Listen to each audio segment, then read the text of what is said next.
ivavaka isika tompoko misaotra anao tokoa izay Andriamanitra rainay be famindrampo fa noho ny fitiavanao anay lehibe indrindra no mbola nato izao anay satria vokatra izany fitiavanao anay izany no nahatonga anao namindra fo taminay ary noho izany famindramponao izany koa no mbola irotsahan'ny fitahina na koa lazaina hoe ny fahasoavana eo amin'ny fiainanay. Fantatray fa Andriamanitra ray be fitiavana tokoa ianao ka mamindra fo sy miantra ary dia mandrotsaka fitahina mahasoa amin'ny zanakao sy ny asan'ny tananao. Izany mantsy dia fanatanterahanao tokoa ny teninao fa adidinao ny zanakao sy ny asan'ny tananao. Tsampanay amin'izany fa toko tsy mamitaka ny teninao fa sabatra tokoa mamelona aina koa aza ary mitarika sy mivimbona anay amin'izay rehetra atao sy amin'ny lalakombanay. Misaotra anao koa izahay noho ny amin'i Jesosy izay nombona tamin'ny azo fijaliana. Izy olo heloka anay ary noho izay nataon'i Jesosy dia tonga manana anjara ao amin'ny fiainana mandrakizay ny mpanota rehetra rehefa mibebaka. Ny angatahanay dia ny hiasan'ny fanahy masina mandrakariva ao anatin'ny fo, ao anatin'ny saina mba hanjakan'i Jesosy amin'ny androm-piainanay satria izay olona rehetra amin'izao tany fandalovana izao ka manana finoana velona sy mahafoorina ny amin'i Jesosy vahomby tamin'ny azo fijaliana izay nandrisin'ny fahafatesana nitsangana tamin'ny mahatofana marinana anay dia ho sambatra tokoa. Ary raha sambatra dia atreto an-tany izany ary hatrany an-danitra koa ny angatahanay aminao Tompo eo anatrehan'izao fahatongavanay indray amin'ity toerana masina ity dia tsy izaho volotara voazongozon'ny rivotra izahay fa kosa tonga eto hidera isan-kalaza ary ny voninahitra anao, tonga eto angataka ny famindrampo aminao, tonga eto hianatra, hiaino, hakamasina ny teninao ary hitondra izay rena avy eto koa ho any amin'ny toerana tsaray misy anay. Ka Jesosy ilay fiainana anie no ho ao aminatinay fa tsy amin'ny fomba ihany. Raha amin'izao fotoana izao handre ny teninao zahay dia mangataka indrindra ny anokafan'ny fanahy masina ny masom-panahinay tsirairay mba aizanay mandray ny teninao ary amin'ny fanetretena tokoa no hihenona izany teny izany. Mitenena aminay fa ianao no mpampianatra Tompo, vonina hiaino zahay rehetra amin'ny anaran'i Jesosy, amen.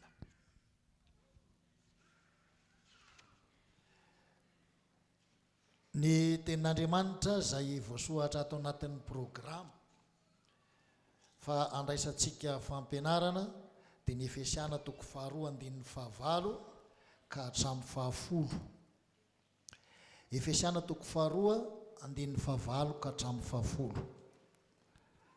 Izay anjaran'ny ray aman-dreny mpampianatra ao amin'ny STPL moa izy tia fa noho ny tsy fahafahany dia mandray an'izao anjaran'izao amin'ny mpanetretena ny tena. Efesiana 2:2-5 ka hatramin'ny 10. Ny hanaovantsika azy dia erahantsika mamaky satria mino aho fa samy eo am-pelantanantsika daholo ny Baiboly izay mirakitra ny soratra masina dia erahantsika mamaky io taratasy nosoratan'ny apôstôly Paoly amin'ny Efesiana 2:2-5 ka hatramin'ny 10 io amin'ny anaran'i Jesosy Kristy Tompontsika. Fa fahasoavana no namonjenanareo amin'ny finoana ary tsy avy aminareo izany fa fanomezana avy amin'Andriamanitra, tsy avy amin'ny asa fa andraho hisy rearea fa asa ny isika voaforona tao amin'i Kristy Jesosy mba hanao asa tsara izay namboarin'Andriamanitra raha teo mba handehanantsika eo aminy. Amen. Ray masonao manamasena amin'ny fahamarinana, ny teninao ny fahamarinana. Amen. Ry havana malala ao amin'ny Tompo, dia ho aminareo tokoa anie ny fahasoavana sy ny fiadanana avy amin'Andriamanitra raha itsika sy Jesosy Kristy Tompontsika. Amen. Ataoko fa isika rehetra izay mamonjy izao fotoam-pifoazana eto amin'ny Toby farimeno izao dia samy efa nianatra daholo ny amin'ny bokyny Efesiana. Fa raha teto amin'ny synodam-paritany avaratry mania manokana dia ny bokyny Efesiana dia anisan'ny novoizina nandritry ny fotoana rehetra tao amin'ny fiangonana, tao amin'ny fitandremana, tao amin'ny filevana, tao amin'ny sinoda ihany koa. Ary mino aho fa tahaka izany daholo sika rehetra. Kanefa izany akory tsy misakana ny famerenandresina kely izay ataontsika ny amin'ny bokyny Efesiana. Satria ny fitiavan'Andriamanitra izao tontolo izao dia lehibe sady sarobidy loatra, ka na dia mpandova ota aza ny olombelona dia izao nanao fanavotana ho an'ny olona Andriamanitra tamin'ny alalan'i Jesosy. Ka raha ilay fahasoavana resahana tetsy dia ny hoe nanao asa soa lehibe indrindra ho an'ny olona Andriamanitra noho ny fitiavany. Satria tsy azontsika adonoina, Andriamanitra tia, ary noho ny fitiavan'Andriamanitra dia namindra fo tamintsika izy, ary vokatry ny famondrampon'Andriamanitra dia mandray fitahiana mahasoa isika, ary io ilay lazany hoe fahasoavana. Ho fampiorenana ny finoana nomena ny fiangonana dia tena zava-dehibe tokoa ireo taratasy na epistily samihafa nosoratana mba ho fitarian-dalana, ary tsy izany ihany fa ho fananarana sy ho fampianarana ny mino na ny kristiana rehetra ao amin'ny fiangonana mba hitoetra tsara ao amin'ilay Jesosy izay nanao fanavotana ho an'ny olona rehetra. Ny epistiliny Paoly apôstôly manokana dia fantatsika misy 3:10 izay heverina ho taratasy mafonja avokoa ny hevitra ambarany. Ary iray amin'ireo ity epistily ho an'ny Efesiana izay angalatsika ny lesona ity, izay manana ny maha izy azy noho ireo hevi-dehibe avohitran'ny Paoly ao anatin'ny taratasiny. Ny mpandinika samy hafa dia samy manana ny fomba entiny ilazana ny amin'ity taratasy voasohatra ho an'ny Efesiana ity.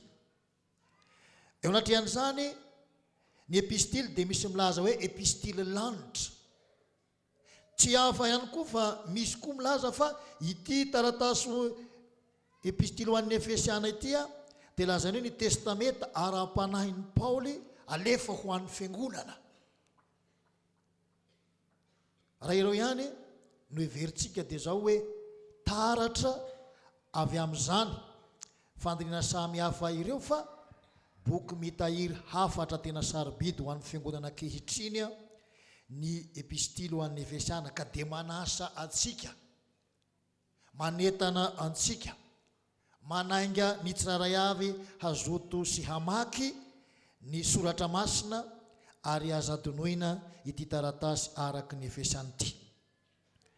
Rehefa misy ny fampianarana soratra masina dia tsara ny mijery, ny miresaka ny amin'ny izay tokony ho fantatra. Ao anatin'izany ohatra ny amin'ny tanàna ny Efesosy araka ny fantatra dia renivohitry ny faritany Romanina tany Ezia, ary tanàna lehibe sady tranainy izy. Nisy koa tao amin'ny tanànan'i Efesosy ilay tempolo masina ho an'ny Artemis na ilay sampy Diana izay notompoin'ny mponina maro tao Efesosy. Araka izany dia mbola tany nanjakany aizy na Efesosy tamin'ny fotoana izay nahatongava amin'ny Paoly apôstôly tao, ary araka ny fantatra dia ny hoe 3 taona izy no nipetraka tao Efesosy ary nahataona olona maro hibebaka sy hanaraka ny fampianarana soatra masina ny amin'ny Jesosy izay noentiny Paoly, ary anisan'izany ireo mpanao ody ka nandoro ny bokin'odiny. Tsy hafa amin'izay nataon'ny pastora Kotsandry Daniel teto Farimeny zany, fa teto koa mba betsaka ihany araka ny tantara rentsika, reo nibebaka nanary ny fanafodiny, nandao ny fahazarana maro samihafa. Fa raha ny amin'ity resaka momba ny Paoly, ny fibebandreo izay nandoro ny fanafodiny reto hitantsika ao amin'ny Asan'ny Apôstôly 7:7 ka hatramin'ny 7:10 ny milaza an'izany.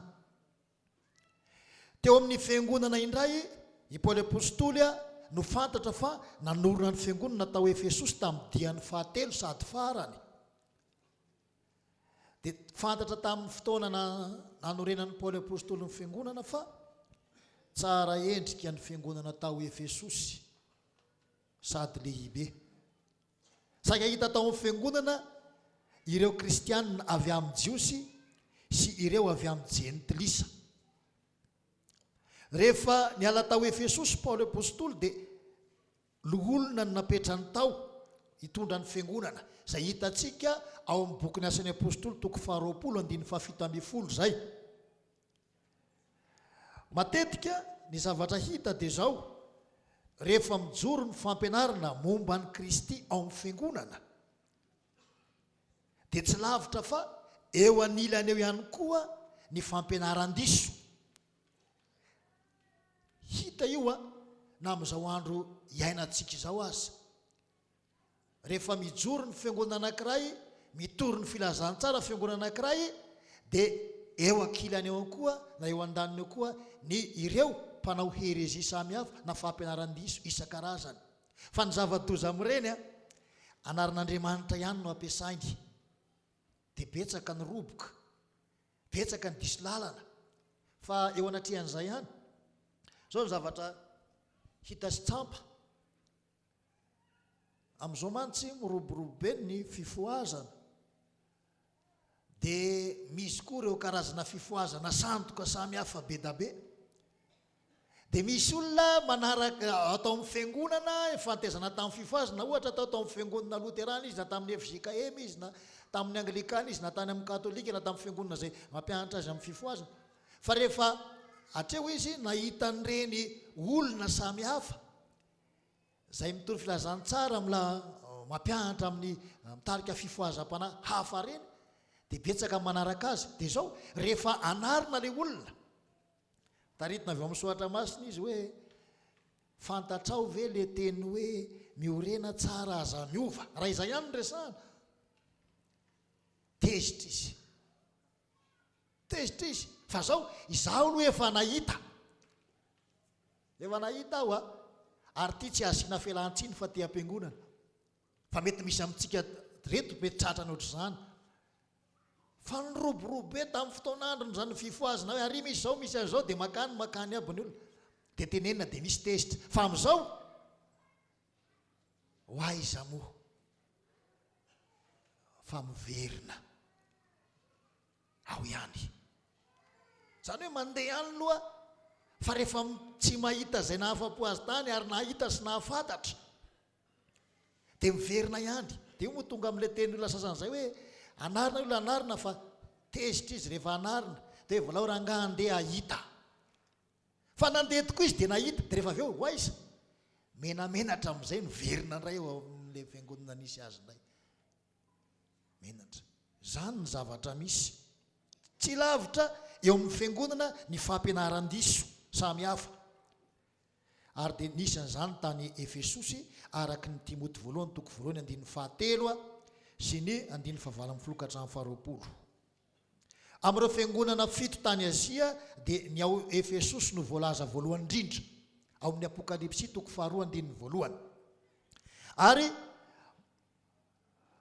manao ny andraikitry ny mariny mpiangonana azy mandra-pandritry ny mpamindra ny fanaovan-jiro hiala amin'ny fitoerana izy. Dia izay hitantsika io ao amin'ny bokin'ny Apokalipsy toko 2:1-5. Raha zay ny zavatra nisy tao amin'ny fiangonana fohifohy azo ambara ihany fa lava izy raha tena resahana. Dia zao ity epistily ity dia isan'ireo epistily 4 izay nosoratan'i Paoly tany am-pifatorana tany Roma, niaraka tamin'ny epistily ny Efesiana, ny Kolosiana, ny Filemona ary nga Tikiko no nitondra ny taratasy arak'izay hita ao amin'ny Kolosiana toko 4:1-20 sy ny Timoty 2 toko 4:12. Arak'izay dia fantatra fa ity epistily ny Efesiana ity dia epistily ny fifatorana. Ary lazain'ny mpampianatra maro fa epistily mafonja indrindra ary voasoratra ho tokony tamin'ny taona 1200. Dia antsika moa zao aty amin'ny taona 2012 dia manao vakajo ianao hoe 4 taona ny taratasy. Asongadin'ny mpanohatra amin'ity epistily ity fa ny mino rehetra na jiosy na jentilisa dia samy isan'ny fiangonana. Ary amin'izany raha samy isan'ny fiangonana na jiosy na jentilisa dia zao Kristy Jesosy no fehizoro indrindra. Noho izany fitorinan'ny firaisan'ny samy mino izany no antony antsoina ny epistily hoe epistily ho an'ny fiangonana na epistily ny fihavanana. Inona moa le epistily ny fiangonana? Ho an'ny fiangonana epistily ny fihavanana. Satria eo anatrehan'Andriamanitra tsy misy hafa itsondry na jiosy na grika na andevo na tsy andevo na lahy na vavy. Haitsika ihany koa nytony izay mety ho fahasamihafana rehetra. Tsy misy fahasamihafana intsony eo anatin'Andriamanitra noho izay nataon'i Jesosy fehizoro indrindra. Ary izay no anisan'ny ilazana fa fampihavanana ny ity epistily ity. Ireo olona nanoratana ny taratasy ho an'ny Efesiana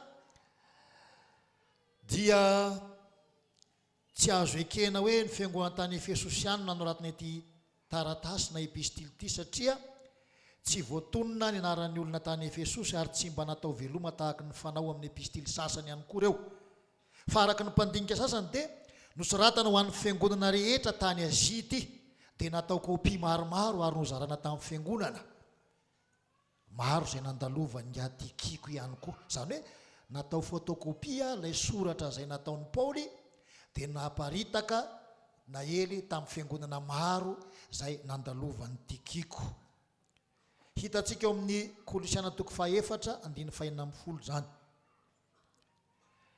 Dia araka ny hevitry ny mpandinika sasany moa dia isan'ireo izay nahazo ity epistily ity ireo voasoratra ao amin'ny Apokalipsy toko 2 sy ny toko 1 hatramin'ny toko 3. Dia iza moa ireo? Iza le fiangonana voasoratra ao amin'ny Apokalipsy toko 2 hatramin'ny 3? Smirna, Pergamôsy, Tiatira, Sardisy, Filadelfia ary Laodikia. Anisan'ny nahazo an'ity taratasy ity daholo ireo araka ny fanambarana. Marina fa teny nampidirina tateoriana ihany rehefa hita tao Efesosy ity epistily ity ny anarana hoe ho an'ny Efesiana eo amin'ny 9 voalohany. Raha lazaina fohy ny antony nanoratana dia azo tsoahana amin'ny Efesiana toko 1:15-17 ny tanjon'i Paoly apôstoly tamin'ny nanoratany ity epistily ity. Tamin'ny vavaka izay nataony dia iriny fatratra ny mba handroso amin'ny finoana sy ny fitiavana ary ny fahendrena sy ny fanambarana ny ray ny voninahitra ny mpamaky ny taratasiny. Raha io le 9:17 io no jerentsika dia vakiko aminaran'i Jesosy tahaka izao izay hitana ny antony nanoratana ny taratasy. Ary noho izany zaho koa rehefa nandreny finoanareo an'i Jesosy Tompo izay hitan'ny olona masina rehetra dia tsy mitsahatra misaotra noho ny aminareo ka mahatsiaro anareo amin'ny fivavahako mba homen'Andriamanitra Jesosy Kristy Tompontsika raha ny voninahitra ho anareo ny fanahin'ny fahendrena sy ny fanambarana amin'ny fahalalana azy tsara. Izay no kendrena. Ny foto-kevitry ny epistily raha mbaratsotra dia ny firaisan'ny kristianina rehetra na jiosy na jentilisa ao amin'ny Kristy fehizoro izay ahatanterahany zavatra rehetra. Izany ny votoatin'ny boky manontolo. Ny epistily ho an'ny Efesiana dia epistily ny fihavanana ka Kristy ny fampihavanana sy mampihavana ny olona rehetra amin'Andriamanitra sy amin'ny olona. Talohan'ny asa-pamonjena nataon'i Kristy dia maty ny fahotana sy andevonota ary zanaky ny fahatezerana ny olona. Izany dia noho ny fanarahana ny fomba n'izao tontolo izao izay manohitra an'Andriamanitra. Izay ry havana malala no tahaka ny famerenan-desona. Tsy ndiko hoe famerenan-desona ho an'izay efa nianatra ny bokin'ny Efesiana amin'izay tokony ho fantatsika. Fa amin'ity fampianarana roso eto analohantsika ity ary dia azotsika omena lohahevitra anankiray hoe ny fahasoavan'Andriamanitra antoka ny famonjena antsika.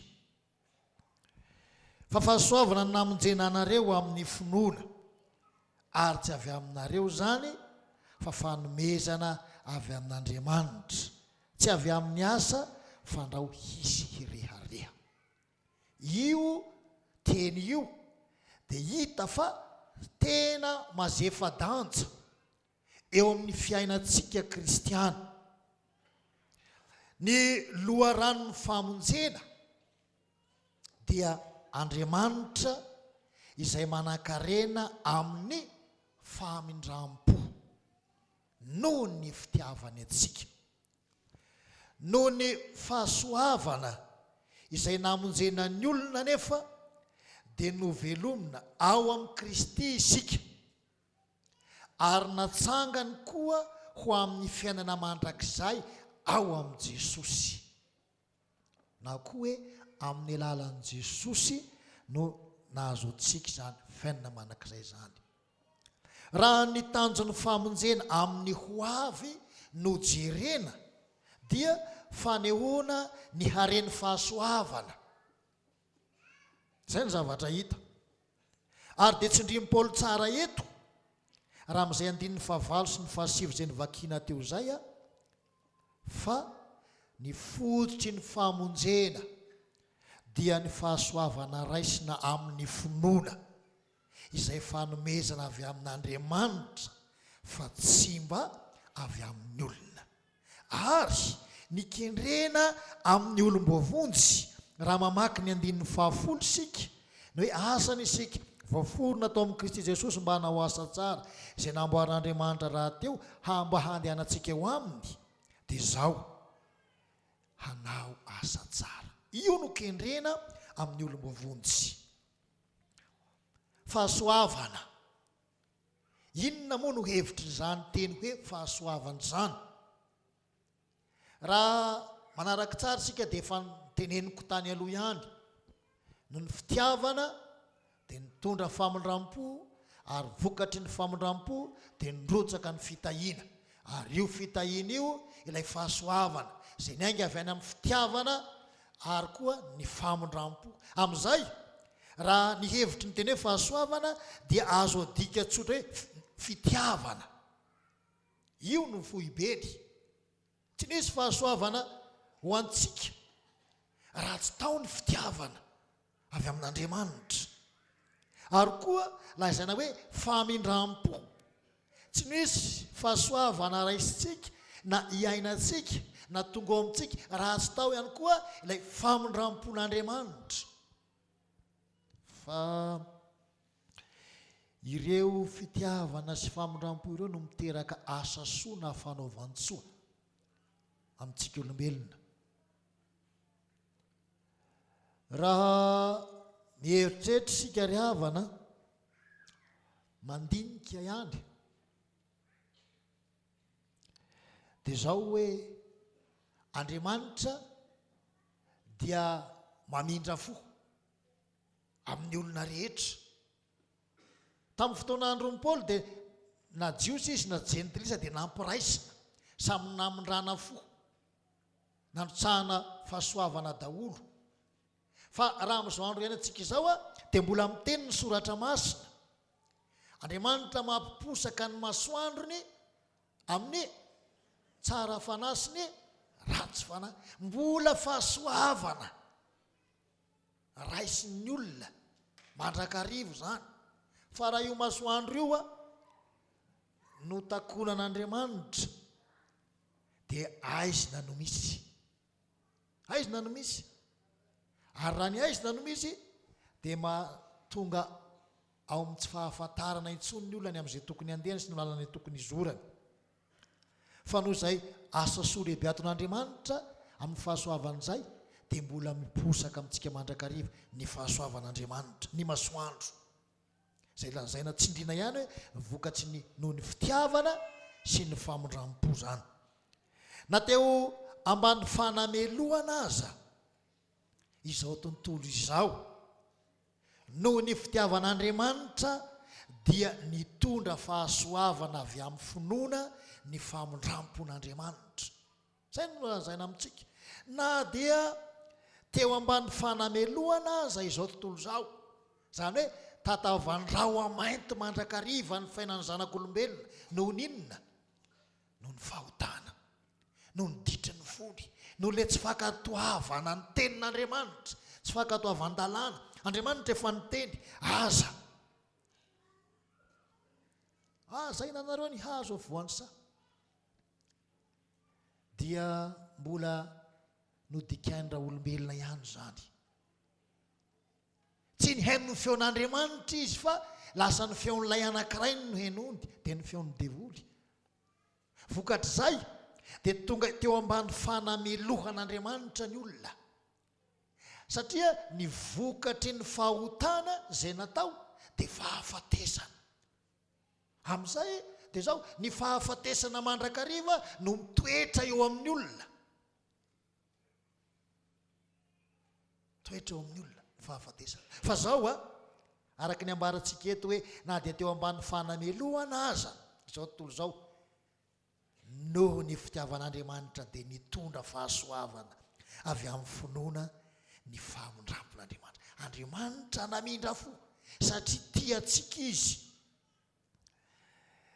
denge jerentsika ny Jaona 7:9-10 inona ny lazainy ao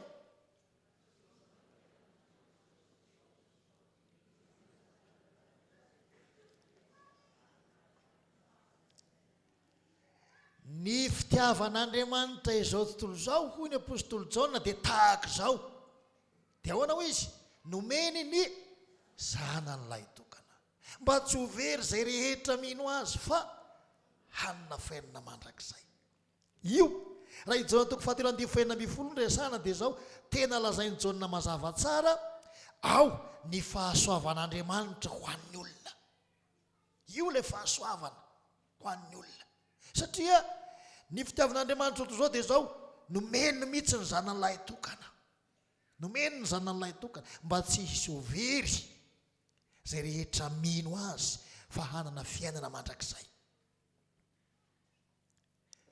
ny fitiavan'Andriamanitra ny mpanota ry havana dia fahasoavana lehibe tokoa ary tsy manam-paharoa zany tsy manam-paharoa io fitiavan'Andriamanitra io fa tena fahasoavana lehibe tsy azo ampitahaina satria fitia tsy manavakavaka fa fitiavana mitondra fifaliana ho an'ny olona rehetra izay mino ny fanomezana an' Jesosy Kristy fifaliana ho an'ny olona rehetra izay mino ny fanomezana an' Jesosy Kristy dia io hitantsika ihany koa raha ny filazantsara ny krismasy ao amin'ny Luka 2 dia ao amin'ny 10 ka hatramin'ny faraka amin'ny 10 ao ilay nilazan'ny anjely hoe aza matahotra fa indro milaza teny soa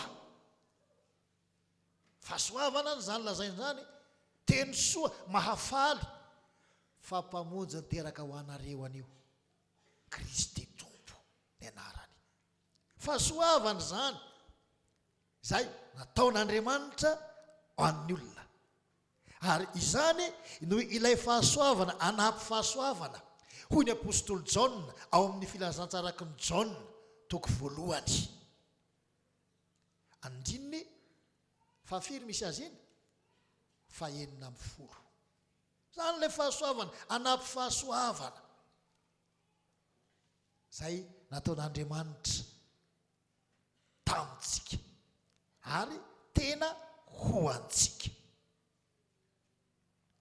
Paoly apôstôly raha niteny ao amin'ny Koritianina voalohany toko 10:10 dia ahoana hoy izy? Fa ny fahasoavan'Andriamanitra no nahatoy izao aho. Raha ny tenan'io izy dia entiny ilazana ny fitiavan'Andriamanitra azo manokana. Satria nanahoana moa i Paoly teo aloha? Tamin'izy mbola nitondra ny anarana anankiray masitoen anankiray azy. Io mantsy misy milaza fa hoe tamin'ny Paoly mbola nanenjika ny fiangonana dia Saul ny anarany, fa rehefa tonga kristianina izy dia Paoly, dia Saul ny ova Paoly. Io no ndranay ataon'ny olona. Fa izy sady mitondra citoyen anankiroa, zany hoe inona ty? Zom-pirenena anankiroa. Sady jiosy izy, Saul. Romanina izy, Paoly. Zay anarana anankiroa zay no entin'ny Paoly tao amin'ny fotoana. Ka i Paoly apôstôly, raha mbola tsy nanao ny asany apôstôly izy dia tena fatra-panenjika ny fiangonana, mpakahala ny fiangonan'Andriamanitra, anisan'ny namono mihitsy izy ary nitazon-damba tamin'ny namonana ny Stefana. Zany hoe mpakasitraka ny famonoana ireo mpitory filazantsara, ireo izay nijory vavolombelon'i Kristy. Fa zao noho ny fahasoavan'Andriamanitra, Jesosy lay nomen'Andriamanitra mihitsy, lay tonga hoe teto amin'izao tontolo izao hamonjy izao tontolo izao mihitsy, no tonga niteny taminy, nampafantatra azy fa izy no lay enjehana. Ka raha fahavalon'i Kristy Paoly apôstôly teo aloha dia tonga sakaiza tsy mahafoy an'i Kristy izy. Ary zao izay no nahatonga azy ny teny hoe ny fahasoavan'Andriamanitra no natoy izao satria izaho zay kely noho ny apôstôly aza, izay tsy hevena tsy apôstôly akory, no tonga mba apôstôly. Ary zahay miteny mihitsy hoe misaotra an'Andriamanitra anakariva fa mba notendreny ho amin'ny fanompona. Ary io ry havana, zavatra tsy azontsika adinoana, fa raha ianao nahazo anjara amin'ny asa fanompona ao amin'ny fiangonana, na dia kristiana vita batisa azy ianao, dia manana anjara fanompona amin'ny lalan'ny fanandratana tonombavaka izay tsy misy mpanelanelana, tahaka ny masiny Maria sy ry Terezin'i Jesosy zazakely ilay ilazainy sasany fa hoe tena rehefa nikasika azy dia nahazo fitahiana ny tokantranonay 20 taona zay. Zay mantsy ny zavatra misy. Fa zao tena Jesosy mitonga eo amintsika, fa izy koa no miantso, manendry, mametraka amintsika andraikitra. Ka rehefa nanome andraikitra antsika Jesosy, dia tsika tsy tokony hitentsony hoe olona tsy mendrika. Io le ampianarina ny mpiandry mandrakariva mantsy hoe tandremo rehefa manao tonombavaka, ka indrindra ao anatrehany olona rehetrarehetra manao hoe vovoka sy lavenina aho dia kakana solitra.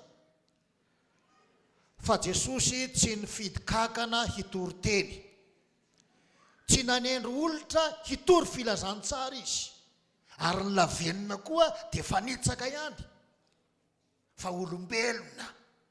Ny adidy tsy an'olon-dratsy, fa matoa anao nomeny adidy nampaindraiketiny zavatra dia mendrika sy tandrify anao zany, noho ny fahasoavan'Andriamanitra ao aminao. Noho ny fahasoavan'Andriamanitra ao aminao, eo amintsika. Ka i Paoly nanenjika an'i Jesosy, nanenjika ny fiangonana, dia Jesosy mihitsy nenjy azy, Jesosy ny lohan'ny fiangonana, Jesosy ny fehizoro amin'ny fiangonana raha ny boky ny Efesiana no heverina. Fa hatreo izy tonga nitory an'i Jesosy indray, nampihely ny filazantsara ny fanjakan'Andriamanitra izay noraisiny tamin'i Jesosy indray. Ary zay lazainy hoe tena sakaiza ny Jesosy indrindra izy. Ary vokatra zany azy dia sahy niteny mihitsy Paoly apôstôly, Kristy ho izy no antony, Kristy no antony havelomako. Vahombo miaraka amin'ny Kristy eo amin'ny tsy izaho tsony novelona fa Kristy novelona. Izany fahasoavan'Andriamanitra tsapany Paoly tao amin'ny daholo zany ka nahatonga azy ny rehare ny amin'ny Jesosy. Fa ny soatra masina manko dia milaza hoe raha misy milaza hirehare izy dia aoka iza no rehareany, aoka Jehova no rehareany, Jehova no mpamonjy. Ilay hevitra nariny hoe Jesosy, ka tsy avy na Jehova na Jesosy raha ihany zany rehare antsika. Fahasoavan'Andriamanitra no ahafahantsika mireharea tahaka izany anefa. Ny olona nandray fahasoavana zany arak'izay raha ny amin'ny Paoly apôstôly ihany nyresahana sy tarafina dia afaka mireharea ny amin'ny Kristy satria Kristy koa no nahatonga antsika tahaka izao. Fa ny hevitra nampisaraka antsika tamin'Andriamanitra tena lehibe sady makadiry. Fa noho ny fahasoavan'Andriamanitra izay nga tamin'ny fitiavany tsy azo adrono zany sy ny famindram-pony dia izao tonga nanana firaisana amin'Andriamanitra isika. Jesosy ilay zanak'ondrin'Andriamanitra naisitra ny fahotan'izao tontolo izao no mbola teo amin'ny hazo fijaliana, maty, fanatsangana tamin'ny maty ho fanamarinana antsika nandravany hevitra ka tonga vita fihavanana teo anatrian'Andriamanitra isika. Ary natrehan'izay tsy hoe isika sy Andriamanitra ihany no vita fihavanana, fa io koa ilay lakoro amin'ny tsivalana le mitsivalana io, ny olona samy olona, tsy misy jiosy, tsy misy grika, tsy misy andevo, tsy misy tsy andevo, fa iray ihany na dia maro aza ao amin'ny Kristy isika. Fampihavanana vitan'i Jesosy tsy azo adinoana fahasoavana zany. Tsindrin'i Paoly eto fa ny fahamonjena dia fahasoavana raisina amin'ny finoana. Famonjena dia fahasoavana raisina amin'ny finoana. Izany hoe izay mino an Jesosy no hovonjena. Ary ny finoana dia tsy hafa fa fanomezana avy amin'Andriamanitra ihany. Ny finoana dia fanomezana avy amin'Andriamanitra ihany, ka izay mandray ny fanomezan'Andriamanitra no hahazo ary afaka miaina amin'ny fiainam-pahasoavana lehibe ao amin'ny fiainan-danitra. Izay mandray. Io ilay fandaina mipetraka hoe hono ho any an-danitra daholo ve ny olona rehetra vita batisa na ny mpandray ny fanasan'ny tompo. Ampy ahatonga antsika any an-danitra ve ny tena fahavitana batisa sy ny fandraisana fanasan'ny tompo? Na koa hoe satria pastora dia ny mahapastora avy ampy hoany? Tsia.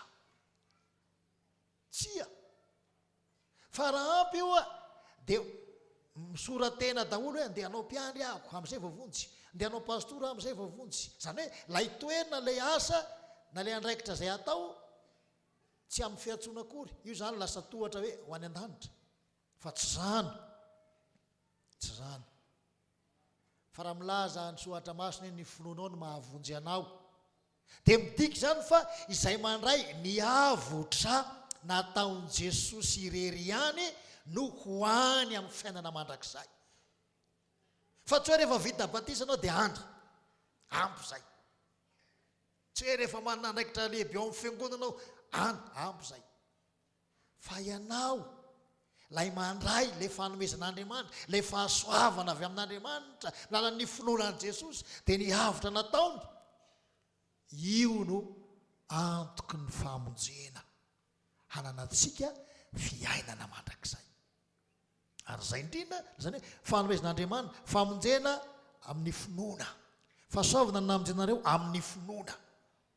Tsy avy aminareo zany fa fanomezana avy amin'Andriamanitra. Andriamanitra mihitsy naray an-tanana ka nanolotra ho antsika. Amin'ny fitarihan-teny momba ny epistily ho an'ny Romanina, ry havana malala, dia izao no lazain'i Martin Lutera: ny finoana dia asan'Andriamanitra ao anatintsika, izay manova antsika sy miteraka antsika indray ho zanak'Andriamanitra. Io no lazain'i Lutera io ao amin'ny fitarihan-teny momba ny epistily ho an'ny Romanina. Ny finoana ho izy dia asan'Andriamanitra ao anatintsika, izay manova antsika sy miteraka antsika indray ho zanak'Andriamanitra. Ka arak'izany dia tsapa fa tena fanomezan'Andriamanitra ho antsika ny famonjena amin'ny finoana. Ary azo heverina fa vokatra izany no nahatonga antsika hanana fahamarinana eo anatrehany noho ny finoantsika sy ny fanavotana izay ao amin'i Jesosy Kristy. Inona moa ny hoe finoana? Manahoana izany olona hoe mino zany?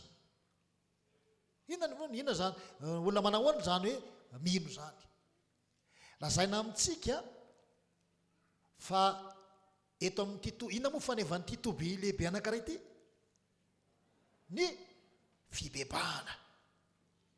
Fibebahana. Raha misy olona tonga eto mahafahatsara hoe toby fibebahana, ity toby farimena ity, ary efa akaiky Jesosy tompo dia mila mibebaka malaky tsika. Tsy misaraka amin'izany fibebahana izany ry havana ny finoana. Tsy misaraka ny fibebahana sy ny finoana. Inona ny fibebahana? Ny fibebahana dia zao, ianao mahatsiaro tena, isika manaiky fampanota mandrakariva. Ka zao mibebaka isika, miala amin'ny fahotana, miala amin'ny faharatsiana, miala amin'ny toromaso izay nandriana ela. Koa ny toriteny tamin'ny marina teo, mifoaza ianao zay matory dia mitsangana amin'ny maty, dia hampahazavanao Kristy. Izany hoe Kristy mihitsy no hanome anao ny mazava rehefa mibebaka ianao. Tonga mianao ny mazava mihitsy ilay olona mibebaka. Ka zao ilay olona mibebaka dia olona miala amin'ny ratsy, miala amin'ny fahotany. Ary ny finoana dia zao hoe rehefa mibebaka izy dia mandray an'i Jesosy. Io ilay finoana io. Tsy misaraka ireo. Ny olona mibebaka dia olona nandray an'i Jesosy, satria Jesosy sakaizany mpanota fa makahala ota. Fa raha misy milaza hoe izahay olon'i Jesosy, mpanaradian'i Jesosy, kanjo ny fiainany manontolo, ny fitondran-tena, mbola mifanohitra amin'ny maha olon'i Jesosy azy, tsy azo heverina fa mino izy. Tsy azo eritreretina fa mibebaka izy. Fa ny fibebahana tena fialana tanteraka mihitsy. Tahaka ilay tao amin'ny batisa hoe tao amin'ny tontolo azy na nisy anao, nesorina tao ianao, ary Andriamanitra mihitsy nanao an'izay asa izay. Tsy asan'olombelona fa asan'Andriamanitra. Naka anao tao, nandray an-tanana anao, dia namina anao atao amin'ny toerana anankiray vaovao. Dia io lazain'i Paoly apôstôly amin'ny Korinthiana 2:5-7 hoe raha misy olona ao amin'ny Kristy dia olom-baovao izy, satria efa laza ilay zavatra na taloha tato fa efa tonga vaovao izy. Izay ilay fibebahana. Ary ny finoana dia izay fipetrahana, fiorenana, fijoroana, fiainana ao amin'ny Kristy Jesosy. Tsy misaraka ireo. Ka raha tonga eto farimentsika hoe fibebahana ny toby eto, mandreny tenin'Andriamanitra eto sika, porofoy amin'ny olona an-tanàna fa mino ianao. Olona nibebaka tena mino, ka ny fitondran-tenantsika manontolo, ny fiainantsika rehetra dia tena hita taratra hoe zany ka olomino. Io ilay finoana io. Ary zay no nandraisantsika fahasoavana. Rehefa mino isika dia ao amintsika fahasoavan'Andriamanitra, satria Andriamanitra mamonjy antsika amin'ny alalan'izany finoana zany. Fa rehefa tsy mety mino isika, hoelohina. Hoy Paoly apôstôly, hoy Lotera hoe misy olona mirehare hoe fiadanana, kan tsy misy fiadanana fa variana miondana amin'ny onda malemy fiadanana fotsiny. Betsaka aminao an'izany. Mieritreritra ao izy. Kanjo tsy ao. Tsy ao. Ambaran'ny Paoly mazava ao amin'ny Romanina 7:1-20 sy ny manaraka. Vao mamaky an'io Romanina 7:1-20 isika dia tohizana amin'ny manaraka eo. Fa Andriamanitra dia manamarina maimaimpona ny mino an'i Kristy. Zay ilay fahasoavana ataon'Andriamanitra mino zay nalan'ny finoana. Andriamanitra dia manamarina maimaimpona ny mino an'i Kristy. Izany dia maneho amintsika koa fa tsy misy avy amintsika na dia kely aza ny fahamonjena na ny hamonjena antsika, fa asan'Andriamanitra tanteraka io. Asan'Andriamanitra tanteraka io. Ahoana moa no lazainy soatra masina? Ny finoana ozy dia avy amin'ny toriteny, ary ny toriteny dia avy amin'ny tenin'i Kristy. Tatsika tsara fa miainga avy ihany zany. ilay finoana hoe tenin'ny Kristia toriana ary ny toriteny miteraka finoana, tsy asan'olombelona, tsy tenin'olombelona, fa zao an'Andriamanitra io avy aminy, fa omena atsika zany. Ny fiainana kristianina dia fiainana ambany fahasoavana, araka izany fiainana ambany fahasoavana, ary izany no zava-dehibe indrindra amin'ny zavatra rehetra. Raha misy fitondran'ny tena kristianina atao hoe tsara, dia ny finoana sy ny fahasoavana no marika ahafantarana izany. Lotera dia nanoratra ny boky anankiray momba ny asa soa, ary notsipihiny tamin'izay fa tsy mety ankasitrahan'Andriamanitra ny asa ataontsika hoy izy raha tsy misy finoana. Ary zany dia manamafy izay voalaza ao amin'ny Jakoba 2:7-7 sy 9:20 hoe ny finoana tsy misy asa dia maty. Ny finoana raha tsy misy asa dia maty, ary tsy vanona ny asa tsy atao amin'ny finoana. Dia sitonina avy amin'izany fa tsinotsinona izay rehetra ataon'ny olona mba hanompoana an'Andriamanitra raha tsy natao tamin'ny finoana izany. Tsinotsinona izay rehetra ataon'ny olona mba hanompoana an'Andriamanitra raha tsy natao tamin'ny finoana izany. Eto amin'ny 10:10 fa asany isika voaforona tao amin'ny Kristy Jesosy mba hanao asa tsara izay namboarin'Andriamanitra raha teo mba handehanantsika eo aminy, dia ambara amin'ny Paoly amin'izany fa noforonina tao amin'ny Jesosy isika mba hanao asa tsara. Ahoana moa zany?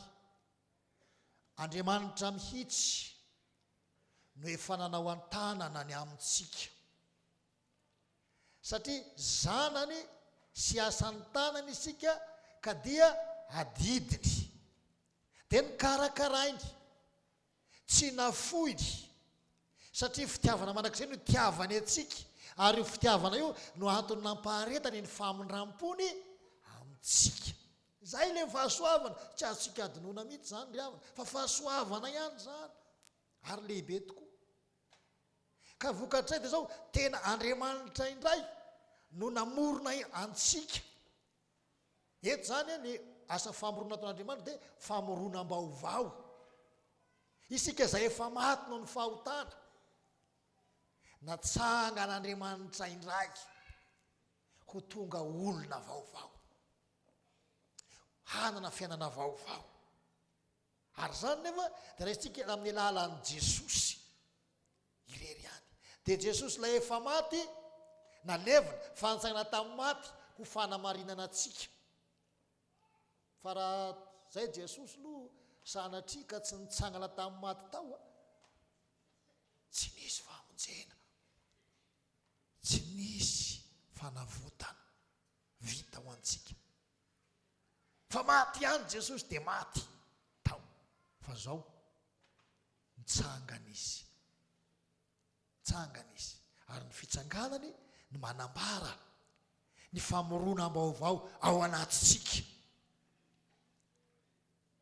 Arak'izay efa nilazaina tery aloha dia zao nikendrena amin'ny olom-boavonjy dia ny hanao asa tsara, ary ny asa soa voalohany ambony sady sarobidy indrindra dia ny finoana ny Kristy. Io no kendrena amin'ny olom-boavonjy. Raha hanao asa tsara izy dia ny asa ambony sady sarobidy indrindra dia ny finoana any Kristy. Io no asa soa, asa tsara lehibe. Ka io no kendrena amin'ny olom-boavonjy ny hino any Kristy, dia araka ilay nazavana tamin'ny finoana teo dia hoe hitoetra ao amin'ny Kristy izy, hiaina ao amin'ny Kristy izy. Ka zao ny fombany dia fomban'ny Kristy. Ny fiainana dia fiainana mifanaraka amin'ny maha-kristiana azy, amin'ny mampanaradian'i Jesosy azy. Dia ao ilay tononkira moa, asana fahafiry ny tononkira iny hoe aoka ny saiko sy ny sainao iray safidy, aoka ny foko sy ny fonao hiara-mitempo. Zay mino aho fantatsika hoe hira fahazao zay, zay koa malesona azy dia mba tadidy ao an-tsaina hoe zao ny lesona, zany hoe aoka ny foko sy ny fonao hiara-mitempo tena ho ray, aoka ny saiko sy ny sainao hiray safidy mandrakizay. Izay ny tononkira ventsom-po ventsom-panahin'ny olomino, hiray saina hiray fomba amin'ny Kristy. Nanao lahateniteny amin'ny zaikany Katilemy Spamma tamin'ny fotoana zaika teo dia hoe misy olona misoratena ho kristianina, misoratena ho kristianina fa ny fombany hoa zay no lazako azy tamin'izay, ny fombany zao devolianina. Kristiana izy, mpandray ny fanasan'ny tompo izy, koralina mihiry izy, zay no lazaina teny. Fa zao ny fiainany sy ny fomba manontolo dia devolianina, zany hoe mpanaradian'ny devoly, mbola mangalatra, mbola mijangajanga, mbola manompo sampy, sisa rehetra. Tamin'indray andro rehefa ela be zay tsy haiko na tamin'ny taona firy iny, rehefa nakety farimena daholo ny zanaky ny filazany tsara dia nividy an'ilay satroka fotsifotsy reny, satroka lamba iny, dia tsy haiko na firy any taty orinan'ilay firavany fotoana teto, teny amin'ny famadiana aby nahitana olona satroka fotsifotsy. Tena nisy zany. Zany hoe namonjy toby izy, dia avy namonjy toby izy dia namadika indray ny fianakaviana mba tsy ilazana hoe izy angamba fa mety amin'ny fianakaviana, dia voasa tandro zareo dia teny dia zao nanaovany teny amin'ilay famadiana aby an'ilay satroka. Dia hita be tamin'izay fotoana izay toy ny olona tony namonjy toby fa zao izy mamonjy famadiana. Zany ny zavatra misy. Ary tsy magaga eo amin'ny fiainan'ny olombelona zany, rehefa mbola tena tsy latsapaka ao anatin'ny olona ny fahafatana hoe ny fahasoavan'Andriamanitra lehibe no natoy izany azy, ary izy dia novonjen'Andriamanitra mamaim-poana tamin'ny lalan'ny finoana ny Jesosy. Noho izany nikendrena aminy dia hanao asa tsara, ka le asa tsara dia hoe ny finoana ny Kristy, zany hoe mitoetra, miaina ao amin'ny Kristy mihitsy izy. Tahaka izay nataon'i Paoly, fa mbo miaraka amin'ny Kristy eo amin'ny hazo fijaliana hoy, tsy izaho intsony no velona fa tena Kristy ny velona ato anatiko. Asa lahy raha mba misy koa tahaka izany amintsika eto ilazana zany hoe tsy izaho izay olona mandeha hitantsika eto farimena zao no izy, fa Kristy Jesosy ato anatiko ny tena zava-dehibe. Iza no afaka ilaza tahaka izay koa. Fa rehefa mampianatra mpiomana dia mpianatra dia ireny mpiomana ireny dia rehefa mbola mianatra izy dia mety mafana be tokoa. Tena misaotra an'i Jesosy, mpanompon'i Jesosy, dia manao ny asan'Andriamanitra tokoa ilay olona. Iny dia nanontany izy rehefa fotoan'andro hoe zao ary amin'ny lafiny pratika iny dia hoe misy olona marary mafy any ananonanany, ilaina anao. Ny dadanao nefa na ny mamanao izay akaiky anao indrindra io maty ary halevina amin'ny ray ora. Amin'io fotoana io no misy miantso anao, misy marary mafy, aiza vonjenao? Dadanao tsy maintsy halevina zay tsy ho hitanao tsony, sa ilay marary mafy any ananany. Dia ho le mpiomana zay etony ilay marary, dia ho iaho hoe tsy mariny zany, fa moramora aminao no miteny hoe le marary, fa rehefa tena miatra aminao tena miariary fa tsy ilay marary ny sarobidy aminao fa ilay efa maty, zay tsy ho hitanao tsony hoe ave zany dia tsy andevina ny dadako tsony, izy zao alevina raha monjy ny olona hoe ndao olona fa mila sao dia mba niteninao ndray mbava fotsiny aza mety ahavonjena azy atonga le olona marary ny an-danitra hoe miteninao zao ny tenin'i Jesosy dia miorena tsara manana finoana indraindray sao dia iny aza ny tadiavina, saingy iny maty iny hany, iny mavesa-danja. Dia rehefa mbola amin'ny fotoana fianarana dia mahazaka ny marary, fa rehefa tena tonga zay.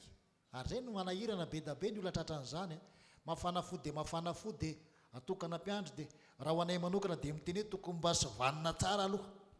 Raha mamaneny lava aza tamin'ny 700 mahery kely nanomboka nahitan'izany fifoazan'izany, nefa tamin'ny taona 700 mahery kely izy vao natokana.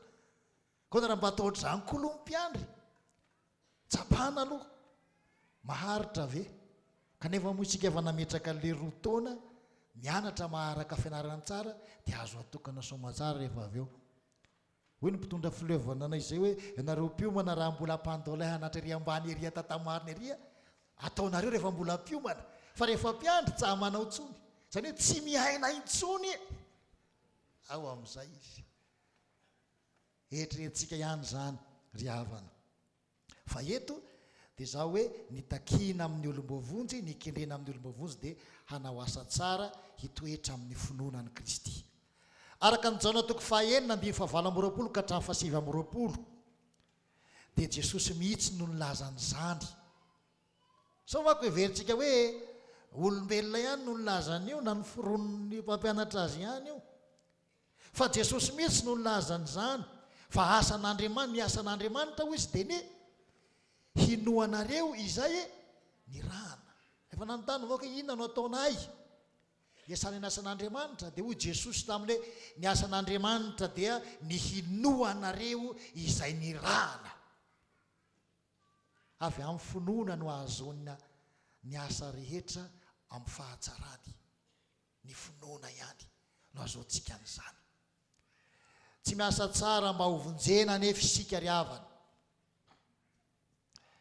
fa no vonjen'Andriamanitra isika noho ny fahasoavany ka dia manao inona manao asa tsara zay no tsarovy tsy miasa tsara mba hovonjena isika fa no vonjen'Andriamanitra isika noho ny fahasoavany ka dia manao asa tsara mifanaraka amin'ny maha olombo avonjy atsika Andriamanitra no namboatra izany ho atsika fa tsy isika nanao izany ary raha namboariny dia inona no ataontsika mandeha mendrika noho ny fahasoavan'Andriamanitra mitoetra marina ho kristianina velona amin'ny finoana ka miaina amin'ny famonjena izay natolotr'Andriamanitra ao antsika fa dia nampetraka ny hoe manahoana izany raha ny fanevantsika no jerena inona moa ny fanevantsika mandehana amin'ny fitiavana io zany dia lesina ho atsika izay navotan'Andriamanitra io izay natsangan'Andriamanitra io izay tolon'Andriamanitra famonjena io dia zao hoe mandeha amin'ny fitiavana ka raha hiala ty farimeny isika hanehoana amin'ny olona ny an-tanàna fa taty tokoa isika ary mba hatsapany io rehetra fa ny fahasoavan'Andriamanitra lehibe sady sarobidiny natoy izao atsika dia isika mandeha amin'ny fitiavana ka zy rehetra ataontsika dia ataontsika amin'ny fitiavana ny asan'Andriamanitra izay niantsoana antsika ataontsika amin'ny fitiavana ny fifanerasantsika amin'ny fiarahamonina misy atsika mandeha amin'ny fitiavana ary ny fitondratenantsika rehetra dia ataontsika amin'ny fitiavana eto am-pamaranana tsarovy fa tsy isika no nitian'Andriamanitra fa iza no nitiantsika Andriamanitra raha notiavin'Andriamanitra ary ianao ka nanehony ny famondram-pony dia nandrotsahany fahasoavana na fitahiana aoka isika hiaina eo ambany fahasoavan'Andriamanitra dia voninahitra an'Andriamanitra zatra amin'ny talo indrindra ary mbola ho azo mandrakizay amena mbola hivavaka isika Jesosy malalo ny olombelona izay fananany fahafatesana noho ny fahotana dia tafafindra hiala amin'izany amin'ny alalan'ny asa fanavotana izay nataonao fa nitsangana tamin'ny maty ianao ary natsangana niaraka taminao Jesosy sy nasandratra tokoa izahay Tompo malalo mangataka aminao zahay aza mafoina masaraka anay fa tanteraho aminay ny tena hoe momba anareo mandrakariva aho ambara-pahatonga ny fahataberan'izao tontolo izao ary aoka ny fanahy masina no ampianatra anay hitaridalana ny olona rehetra izay efa no asoavinao Andriamanitro mba tonga ny tsiraray avy hametraka ny fiainana manontolo ary tondra ny fanahiana rehetra eo anatrehanao. Amin'izao isan-keritaona ny tobo lehibe eto faharimeny izao izay manana ny faneva dia ny hoe ary mandehana amin'ny fitiavana dia izao mba tahaka ny tiavana ho anay ane no mba hifankatiavanay rehetra ihany koa ary izany no hitan'ny olona rehetra fa tena mpianatra Jesosy tokoa zahay. Tsy vita ny herin'ny tenanay na ny fahalalan'ny sainay na ny ezaka izay ataonay anefa ny tena hitia anao sy hitia ireo namanay raha tsy anao mihitsy tompo no manao antanana ny fiainanay, satria ny mpanota raha mihazona aza dia malama noho ny fahotan'ny tanany, fa raha ianao Jesosy kosa no miasa tsy misy mahasakana, satria anao ny hery, anao ny fahefana rehetra any an-danitra sy ety an-tany, ka izay rehetra miaraka aminao, izay rehetra efa no asoavinao ka mifikitra aminao dia tsy maintsy ho mpandresy ihany koa. Tazony mafy ary ny zanaky ny filazantsara rehetra mba ho tena iaina amin'ny fiainam-pifoazana tokoa, satria ny olona mifoa dia ireo olona izay miala eo ambony fandriana raha efa natory tamin'ny alina rehetra izy, ary rehefa mifoa izy dia tsy matoritory eo ambony fandriana intsony fa mitsangana izy, ary rehefa mitsangana izy dia tsy mipetraka akaikin'izany fandriana izany intsony fa mandeha izy ka miasa izy. Izany ny fifoazana marina, ary izany no tena olona mifoa dia miala amin'ny fatoriana ary mandeha sy miaina amin'ny mazava izay efa nomena azy. Ho tahaka izany koa ane zahay, satria tao anatin'ny aizina no nisy ny olona rehetra fa efa naposaka ao ny mazava lehibe, ka dia irahanao tokoa handeha tahaka ny zanaky ny mazava ny fifoazana rehetra, ka dia angatahanay izany mba hanandanja lehibe eo amin'ny fiainanay ny aminaran'i Jesosy Kristy tomponay ary no angatahanay izay rehetra mahasoa ary hanonanay izany vavaka izany.